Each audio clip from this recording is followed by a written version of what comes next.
அந்த 8 தொகுதிகளுள் காட்டுமன்னார்குடி தொகுதியும் ஒன்று. இது சிறுத்தைகளின் தாய்மடி என்ற பெருமைக்குரிய தொகுதி. இந்த தொகுதியில் நான் வேட்பாளராக போட்டியிடுவது என்று முதலில் அறிவிப்பு செய்தேன். பின்னர் கூட்டணியின் நலன்களை கருத்தில் கொண்டு 8 தொகுதிகளுக்கும் சுற்றுப்பயணம் மேற்கொள்ள வேண்டும், தமிழ்நாடு முழுவதும் சுற்றுப்பயணம் மேற்கொள்ள வேண்டும் என்கிற தேவைகளையும் கருத்தில் கொண்டு போட்டியிடுவதில்லை என்ற நிலைப்பாட்டை நான் மேற்கொண்டேன்.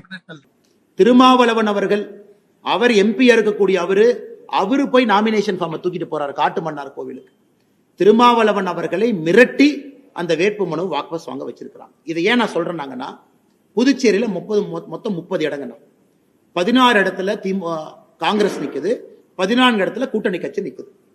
அவர்களுக்குள்ள கூட்டணி உடன்படிக்கை எட்டாத காரணத்தினால திருமாவளவன் 3 இடத்துல எக்ஸ்ட்ரா போட்டி போடுறார். 3 இடத்துலயும் பானை சிம்பிள் கொடுத்தாச்சு. மார்க்சிஸ்ட் கம்யூனிஸ்ட் கட்சி 3 இடத்துல எக்ஸ்ட்ரா போடுது. காங்கிரஸ் 6 இடத்துல போட்டி போடுறாங்க. நேத்து திருமாவளவன் புதுச்சேரியில் எப்படி பிரச்சாரம் பண்றாருன்னா, தயவு செய்து யாரும் விடுதலை சிறுத்தைகள் கட்சிக்கு ஓட்டு போட வேண்டாம், பானை சின்னத்திற்கு ஓட்டு போட வேண்டாம், கட்சியினுடைய கட்டுப்பாட்டை மீறி 3 பேர் போட்டி போடுறாங்கன்னு. அதனால திருமாவளவன் நிலைமையை நினைச்சு பார்த்தா எனக்கே பாவமா இருக்கு. ஒரு கட்சியினுடைய தலைவர் கட்சிக்கு ஓட்டு கேட்பாரு, ஆனா திருமாவளவன் புதுச்சேரியில 3 பேர்த்துக்கு எக்ஸ்ட்ரா ஓட்டு போடாதீங்கன்னு சொல்றாரு. தமிழ்நாட்டில் கொடுத்த வேட்புமனுவை வாபஸ் வாங்கக்கூடிய நிலைமையில திருமாவளவன் அவங்க இருக்கிறாங்க.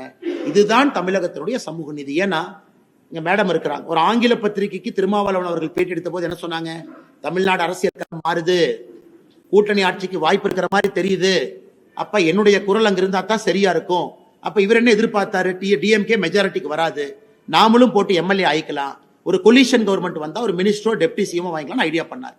இன்னைக்கு திமுக ஏங்க இதெல்லாம் வெளிப்படையா சொல்றீங்க, நம்ம ஆட்சிக்கு வர மாட்டோம்னு மக்களுக்கு தெரியும், நீங்க எதுக்கு வெளிப்படையா அந்த மாதிரி சொல்றீங்க, அதனால நீங்க வேட்புமனு வாபஸ் வாங்குங்கன்னு அண்ணன் திருமாவளவன் அவர்களை கொச்சைப்படுத்தி இருக்கின்றார்கள், கேவலைப்படுத்தி இருக்கின்றார்கள்.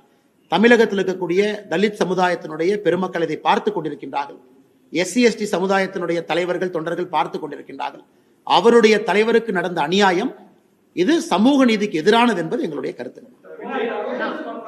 அண்ணா கோயம்புத்தூர்ல பட்டி போட முடியாதுங்கண்ணா, ஏன்னா சவுத்துல இடம் இல்லை. அதை கரூர் திமுக காரங்க வந்து பார்த்தாங்க, பட்டி போற இடம் இருக்குமான்னு ஒரு 4 நாள் ரெக்கி பண்ணாங்கன்னா, ஆனா சவுத்துல பட்டி போடுறதுக்கு இடம் இல்லாதனால அதை கைவிட்டு இருக்கிறாங்க. ஸோ கோயம்புத்தூர் அந்த சவுத் ரொம்ப ஒரு கன்ஜஸ்டடான ஒரு ஏரியாங்கண்ணா, நிறைய வீடுகள் பக்கத்துல இருக்கு. அதனால இன்னைக்கு பாத்தீங்கன்னா, நேத்து நான் பார்த்தேன் அரவக்குறிச்சியினுடைய வேட்பாளர், அதிமுகவுடைய வேட்பாளர் அண்ணன் அவங்க செல்வகுமார் அவர்கள் நேத்து பட்டி போட்ட இடத்துல வெளியே நின்று பேசிட்டு இருந்தார். தென்னிலை பக்கத்துல இடத்துல பட்டி போட்டு அடைச்சு வச்சிருந்தாங்க, அங்கேயே போய் வண்டி நிறுத்தி அந்த வேட்பாளர் செல்வகுமார் அவங்க பேசிட்டு இருந்தாங்க. கோயம்புத்தூர்ல ட்ரை பண்ணாங்க, ஆனா கோயம்புத்தூர்ல பட்டி போடுவதற்கு இடம் இல்லாதனால அதை விட்டுருக்காங்க.